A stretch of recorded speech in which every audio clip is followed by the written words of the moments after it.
So,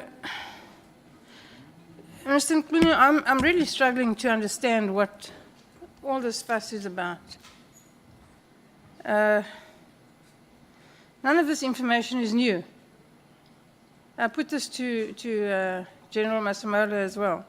None of this is new. We've all known about corruption in the police for years, 10 years, more, 14, 15 years. We know the police are corrupt, largely. We know they're very good policemen who go to work every day and do their very best. And we're very grateful for them. But we know that there's rough corruption in the police. Everyone knows. So this is nothing new. And the things mentioned by General Mchunu at his press conference, while they're deeply concerning, are also nothing new. He packaged them in one afternoon, but they're nothing new. We've known all of that information has been around for ages. So what is this fuss about? Why the press conference? Why all of this? Can you tell me?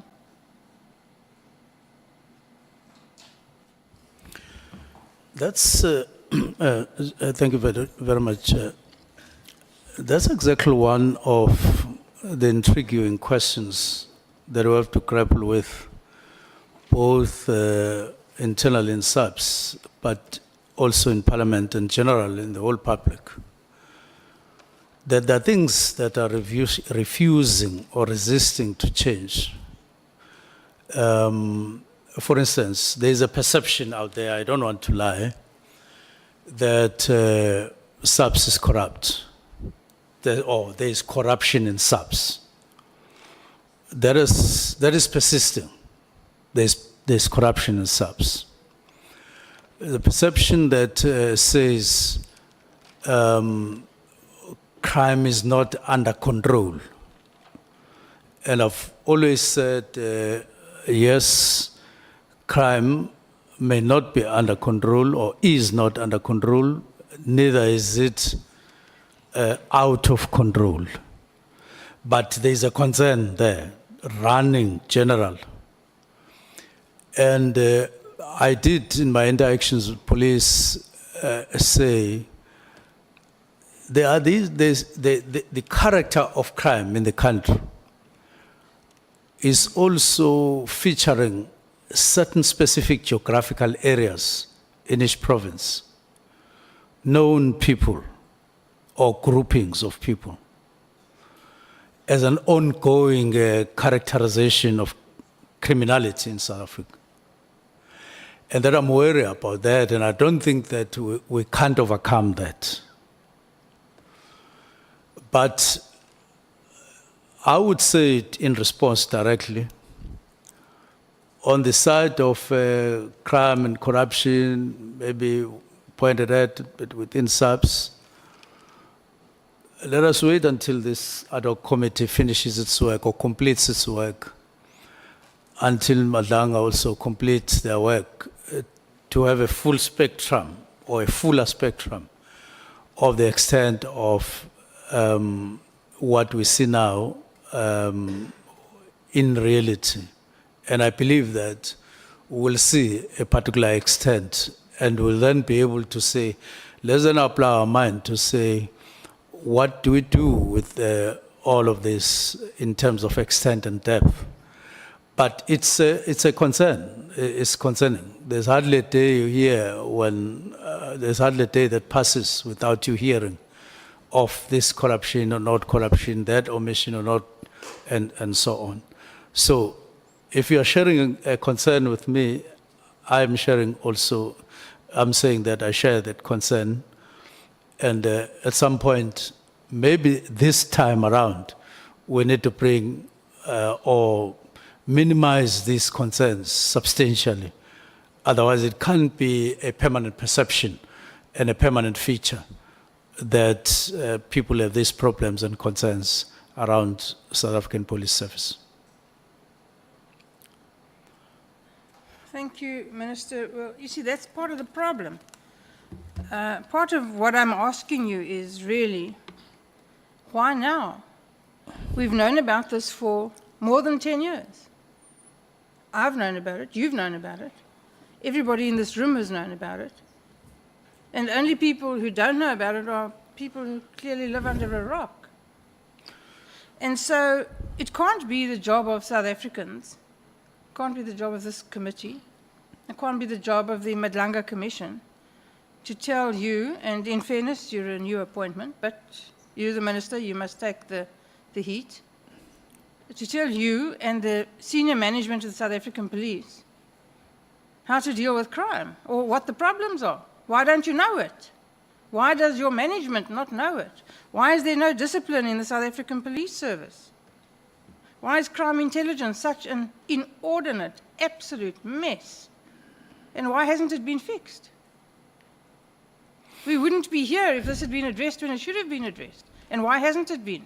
That's really my question. Well, I believe that everything has its own time. Maybe we must agree as a country that it is time we all set about correcting the wrongs. Because the problem with asking an open question like that is that not only are we adults here, but we are leadership of the country, or part of leadership of the country. If people get to know that we are asking what they are asking, they will lose confidence in us, and we shouldn't make it easy, and we should make it possible for people to lose confidence in us. This is Parliament, and there are other institutions. We may seemingly look like we are fighting here because there are questions and answers, but I want to believe that above it all, in the upper part of our brains, all of us here, we're concerned about our country. We want these wrongs to be corrected in a manner that is correct, so that at the end of the day, we have South African police that all of us are proud of. All of us are proud of, and I believe that it is possible. It can be done. We just need inner resolve. We need to do things differently. And I believe that part of what I tried to do up until getting to leave, we're trying to grapple with some of the root causes and the root problems in SAPS. Instead of just accepting what is there, we set ourselves a target to say, let's change this. This is changeable. For instance, even though, crimes like are being perpetuated in the 4 provinces are in part a reflection of the problems that the country is undergoing via suppressed economic growth or slow economic growth, and therefore people turning this and that. But the majority of the people in South Africa are law-abiding. They are good people, even as unemployed as that. I'm sorry to interrupt you, Minister. They're also living under a rock. You can proceed. I just wanted to bring it to your attention. And if you are comfortable with it, I'm very comfortable. Everybody in the whole world knows I'm not from Al-Jamar, nor will I ever be. I'm sorry to interrupt you, Minister. I have limited time. And so I don't want to enter into a discussion with you. Maybe at another time it would be interesting, but today I want you to answer my questions, please. And I want you to do so concisely. Okay. So please listen to the question and answer the question, and only the question. We can have a discussion at another time. I'd be very happy to do that. Okay. So I want to know from you why the South African police is in the state it's in. No discipline, no authority, generally speaking. I'm not disputing that there are policemen who do their job. There are. I'm not disputing that the majority of policemen are quite likely good, honest people who go to work every day and do their best. But generally speaking, there's a serious problem with corruption in the police. There's a serious problem with a lack of discipline. There's a serious problem with lack of authority, and crime intelligence can only be described as an unmitigated mess. And I want to know why this hasn't been addressed in the last decade and a bit. I don't want to know about how we all feel. I think we all know how we all feel. And I just want to tell you that if you think most South Africans have got confidence in the South African police service, you're wrong. And if you think most South Africans think crime is under control, you're wrong. Well, I don't have a straight answer why it has been like this for the number of years that you're talking about. What I know and what I'm determined to do is to play my role in what I share in part or wholly with you, that there are concerning matters within SAPS and they need to be addressed, and they need to be addressed soonest without any delay. That I regard as my answer, and that it requires a lot of determination to do that. What have you done since your appointment to do it? Pardon? What have you done since your appointment to achieve that?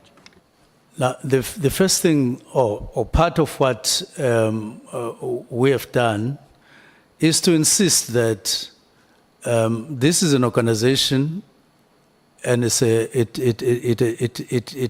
has the trust among the people in terms of its responsibility, whether it is performed or not. But people look at it as a solution to a lot of their problems on crime. And two of the things that I believe stand out in what we've done, we felt that SAPS require a kind of a workshop that we held so that we can look at some of the conditions of work, because if people are frustrated, if people are not answered, are not responded to on this and that, they won't be happy and they won't perform. We did that. And my impression was that people recognize that, and they are prepared to pick up right from the systems at police stations to other things that would make them enjoy their work while they are at work in all manner of things.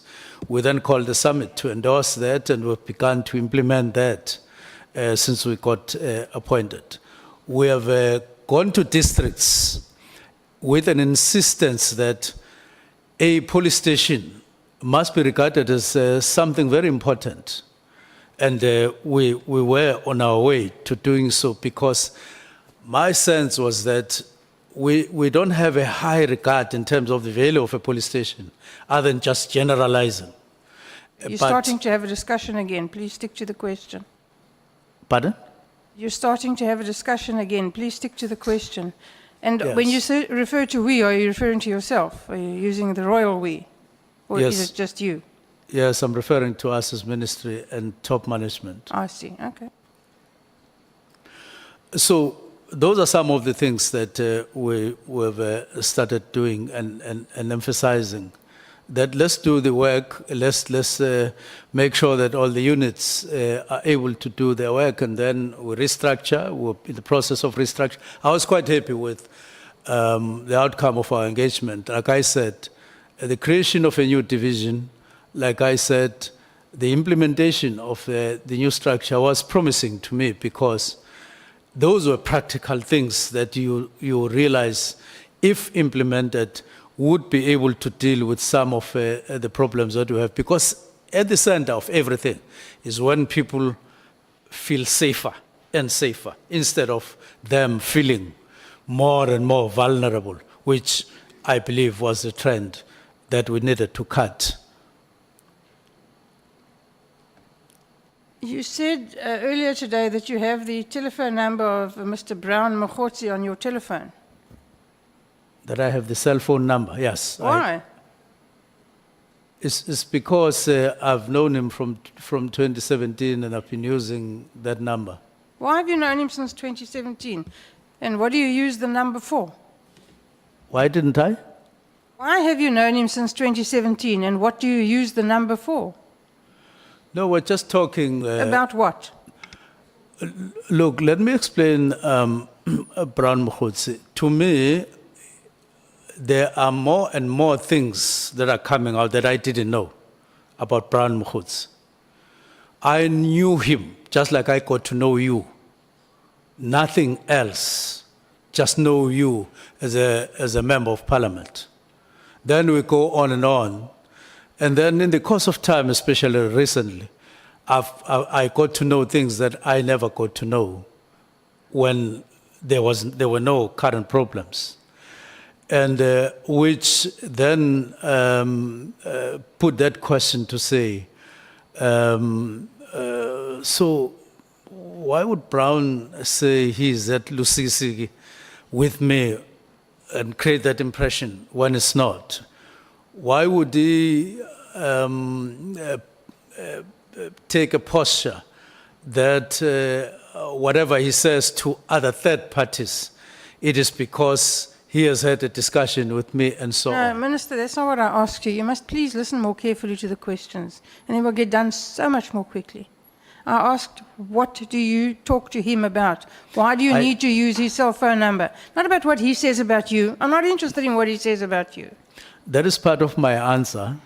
That's part of my answer. But I can go on to say we speak about ANC-related matters with him. But I know he likes throwing a lot of other things that have nothing to do with the ANC. That's when I normally don't answer him, or all the time don't answer him. Okay. And you communicate with him on Signal, you said, amongst other things. WhatsApp and Signal.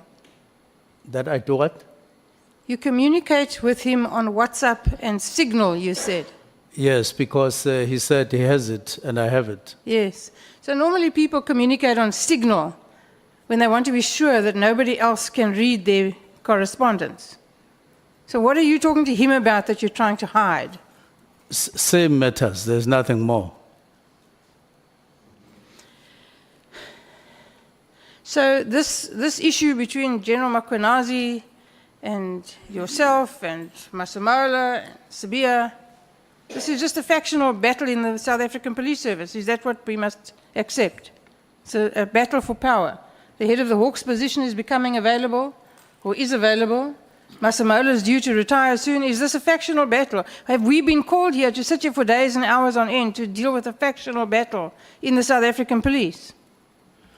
Well, what has happened, which I know, is that when I issued directives, my view is that General Mchunu took a personal stand against what I did for his own reasons. That's why, among other things, even when General Kumalo and others got arrested, Chief of Staff told me that he sent a message that gloves are off. As far as I'm concerned, the earlier response to what I'd done was personal, very, very personal. He took matters personal rather than as a police officer who would then engage openly. That's why there would be things like if he's clean and so on and all of those things. And when General Kumalo gets arrested, he then say, Chief of Staff must inform me that that gloves are off now.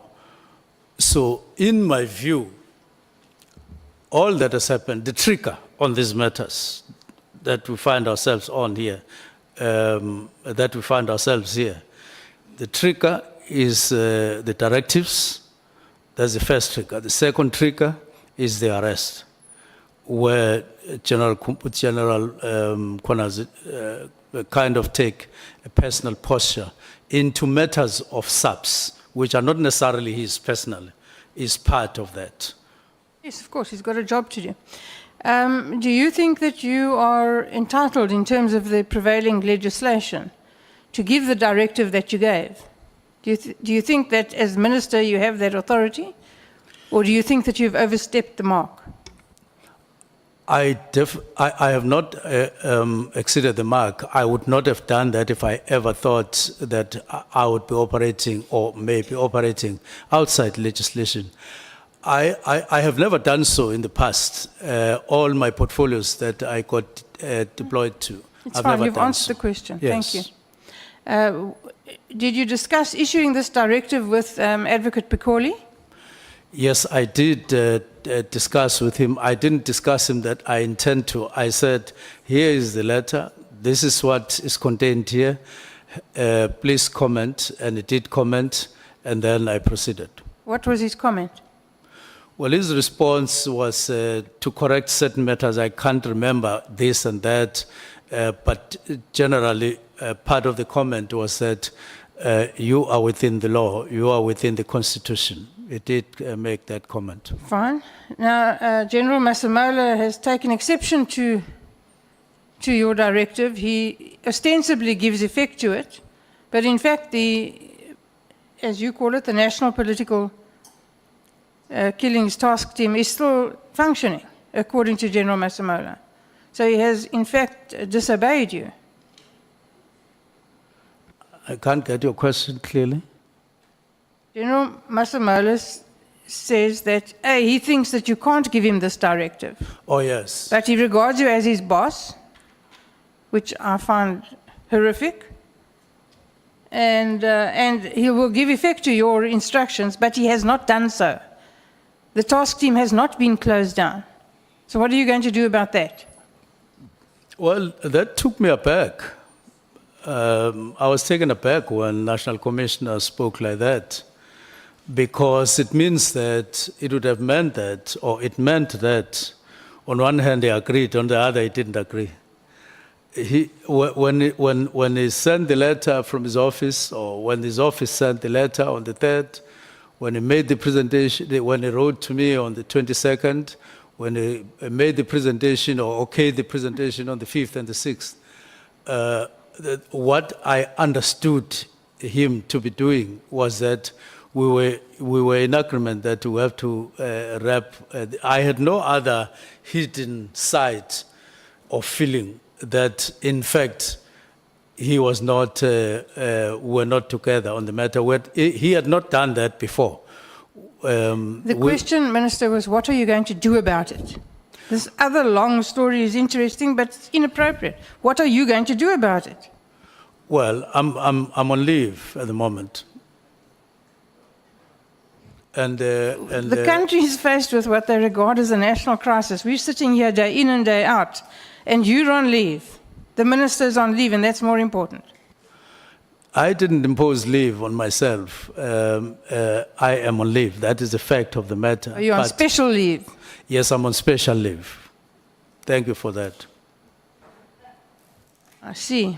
So the hopes that we have of getting somewhere with this whole debacle, it's clear that we're not going to get anywhere with it. That? We're not going to get anywhere. The police are not going to be fixed. You're on leave. Masemola is on leave. Sabia is on suspension. Everyone's on leave or on holiday or suspended.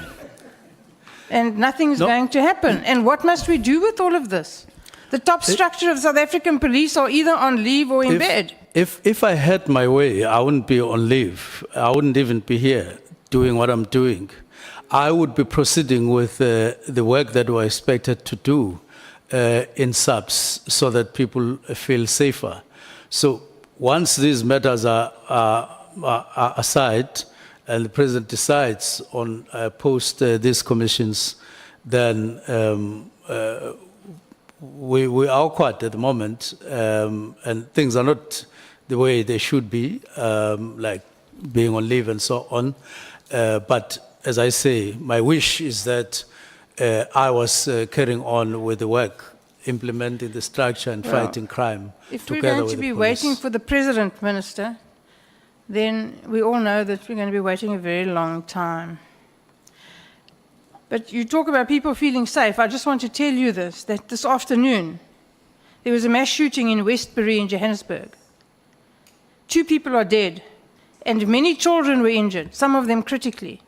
Nobody feels safe. And how does that make you feel? It's a sad matter to get those news. And in police in South Africa, together with ministry, I know that you grapple with issues on your conscience that had you done this, possibly, this would not have happened. And it haunts you all the time. And therefore, I feel sorry and sad for what you are putting across, but the main thing is the sooner we get over this, the better. And there are more other ugly incidents that have happened as well, and all of them, those that are said, we feel they are a letdown to the country. Let me tell you what I think the problem is with the police, Minister, and then you can comment on it. When General Masemola was here, he is the only general in the South African Police Service. Everybody else is a Major General, Lieutenant General. He's the only general in the South African Police Service. He's the head of the South African Police Service. He walked out of the room we were sitting in at the Good Hope Chamber to go and chat to some of the police who were sitting around there. I don't know what they were doing. There seemed to be an inordinate amount of police sitting around not knowing what they're doing while everyone is here. He walked over to a group of policemen. I'm not sure what their ranks were, but they certainly weren't anything close to his. One was draped across a chair. One was sitting on the table. One was leaning against the wall. And when the only general in South African police approached them, not one of them even stood up straight, let alone came to attention. Now, what do you make of that lack of discipline, lack of authority? There was no reaction from General Masemola. He accepted their disrespect without even batting an eyelid. Well, I listened to you when you were speaking to him about who is the boss and all of that. But what I felt was that there's no inclusion of boss in the Constitution and all of that in the legislation, in the legislative framework. But this is to say, General Masemola is the only general, as you say. I agree with that. And he has authority. And that authority is there to be exercised, well, with the assistance of others, including ministry and so on. I believe that there's a lot to do to improve performance, quite a lot. And it can be done. Because if it is not done, if this is the climax, if this is the best and this is the only thing, then it would mean that we do have a problem, or South Africa does have a problem. So there's room, from where I sit, to do quite a lot of improvements. And we have pointed some of those out to General Masemola.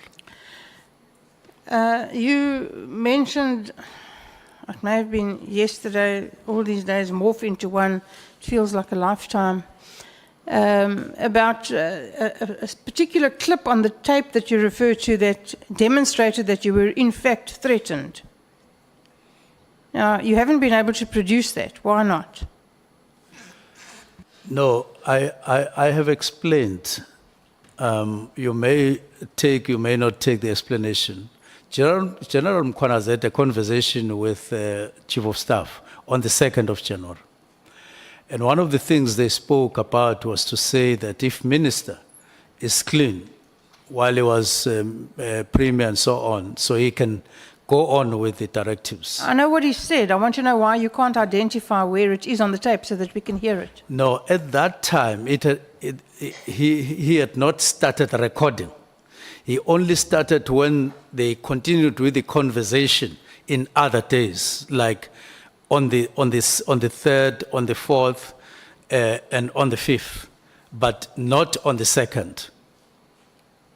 Thank you, Chair. I'm done.